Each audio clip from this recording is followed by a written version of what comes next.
Okay, so fat loss. We eat better, we train, we restrict ourselves and we lose weight. In simple terms, that is the way it happens, but people confuse weight and body fat. So let me explain. In simple terms, this is how weight loss works. You have a weight, you take away the fat, then you have a true weight. But let me explain. Imagine this plate as your body and your stomach. We add a couple of litres of water every day.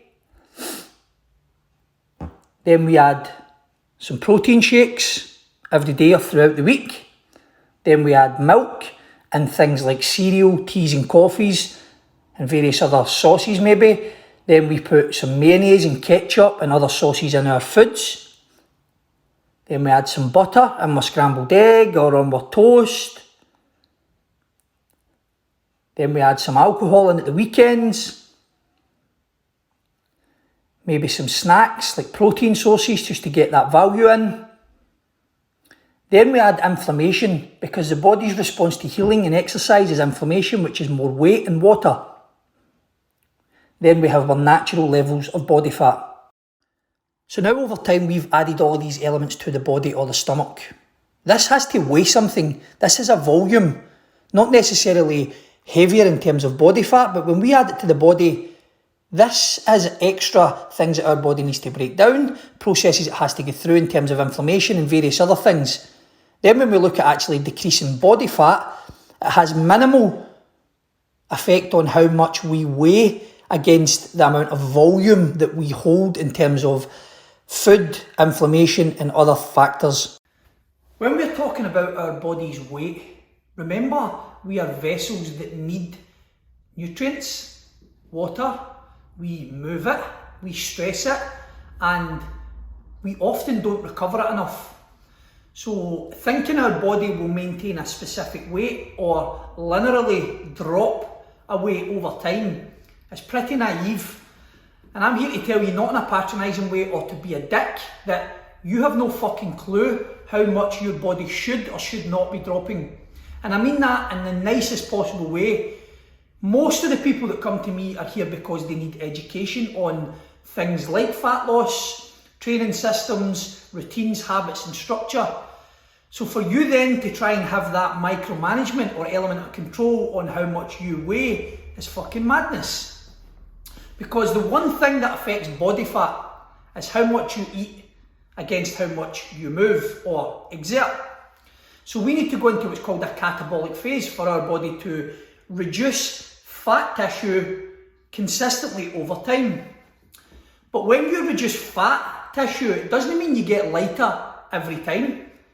You could be eating more carbohydrates, you could be in the middle of a menstrual cycle, you maybe not have had a good sleep last night, you have not done the toilet in terms of a poo for a day or two, you have not drunk enough water, you are highly stressed with work.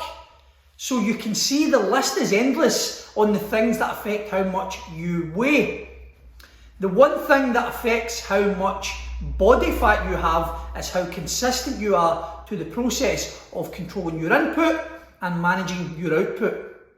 So as long as we are controlling our calories and staying within a recommended or a set allowance that we need or we know we need to stay within that caloric deficit or that energy deficit, and as long as we are making efforts to move more, we are consistently in a fat loss process regardless of what the scale's saying.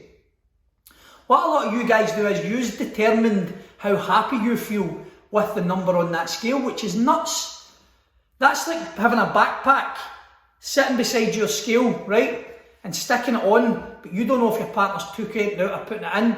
And depending on what weight you step onto the scale with, is going to depend on how happy you are in that day, which is madness. No one ever goes into a bar and sees a guy or a woman and goes, oh, they're tidy, wonder about the weight. It's not about that. Nobody sees a man with his kid laughing and joking and rolling about the grass in the park and go, oh, they look really happy, but I wonder how much they weigh. Nobody sees a successful woman in a boardroom smashing it and going, oh, she's cracking at her job, but I wonder what she weighs. Fuck weight, it's irrelevant. Weight is a number that you've constructed in your head that you should be to feel a certain way, to give you an excuse for the shit habits you're making, and that's just the truth. If you concentrate and stick to a process consistently, weight takes care of itself anyway. Another big factor is people weigh themselves at all sorts of time of the day. They weigh themselves at night. What do you think is going to happen when you've had 3 litres of water, or you've had breakfast, lunch and dinner, or you've not done a poo that day? You're going to be holding more volume in terms of in your stomach, your intestines. Also, people train like a madman or a madwoman and then jump on the scale. You might seem lighter right after that because you've dehydrated yourself in terms of water, but you're not decreasing body fat instantly like that. Plus the fact you might be heavier because you're increasing inflammation depending on how heavy you train. So if you're a female that's training legs 4 or 5 times a day, glutes, and you feel as if they still look a bit swollen, a bit puffy, I can't get them to come in, it's because they're chronically fatigued and the inflammation is huge, because our body's healing response to exercise or stress is inflammation. Produces more blood cells, rushes to the area of stress or damage, and increases plasma so it can transport the nutrients that it needs to heal. And when it increases blood cells and plasma, it increases the volume of water within it, which means it adds weight. So you thinking you're an expert on how much weight you should have, then you need to shift that paradigm and go, it's not about the weight, it's about how consistent and how healthy, how I feel, how I'm recovering, how I'm sleeping, what my energy levels are like, and various other factors. Once we shift that paradigm, you'll never use a scale again. Some of you might be asking, right, well, why do you weigh then, Roy? What's the point of you weighing us at the end of the week? Because I don't weigh you weigh yourself, but you step on the scale on a Saturday after a full week of training, after a full night's sleep, so you're fasted, naked, and the variables are very similar. Obviously, within your check-in sheet, I know what patterns to watch out for. So for instance, if you're heavier 1 week, but your inches are lower on certain areas and maybe a little bit wider on the hips or the lower tummy, I know that you're probably in the midst of the time of the month or a menstrual cycle, higher estrogen or progesterone. If you are massively heavier on the Saturday, I know that you've maybe trained quite heavily on the Friday night. I know the patterns to watch out for, you don't. What you're doing is you're determining how happy you are against a weight that you know nothing about.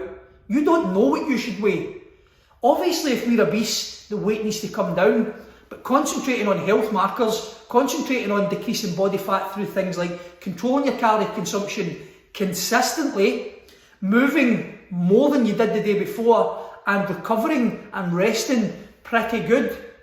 The byproduct of that is weight loss, i.e. fat loss. So stepping on the scale every day of the week at random times just to try and make yourself feel better that day is fucking madness. That's like saying picking up your weighing or your kid and going, oh, you feel a bit heavy today. Right, you better not be happy today because you're heavier. Would you do that to your kid? Absolutely not. Would you make your kid step in a scale and go, whatever that says today, that will determine how I'm going to treat you for the day? No, you wouldn't, because you wouldn't do it, but you're doing that to yourself. Think about this, and I'm going to say it again, you have no fucking clue as to what you should weigh. Yes, if you're obese, yes, if you've got loads of body fat to come down, yes, the weight should be coming down, and that will come down over the 6 weeks, 8 weeks, to 12 weeks, but not in a manner that you expect it to. You're not a fucking expert.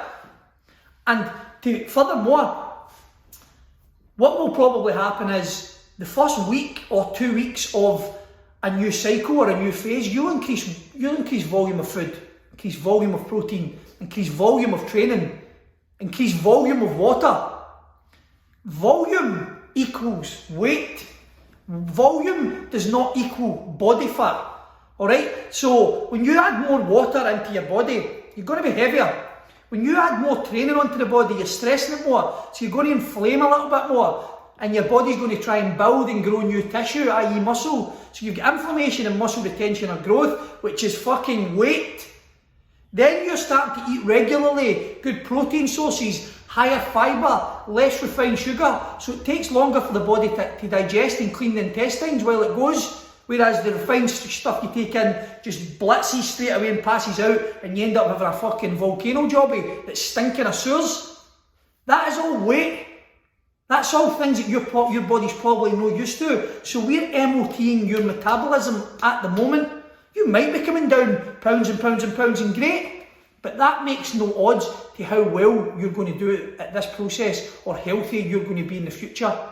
So remember that every time you go to step on a scale, that number, you have no clue where it should be or where it should drop. So do not let it fucking define how happy you are.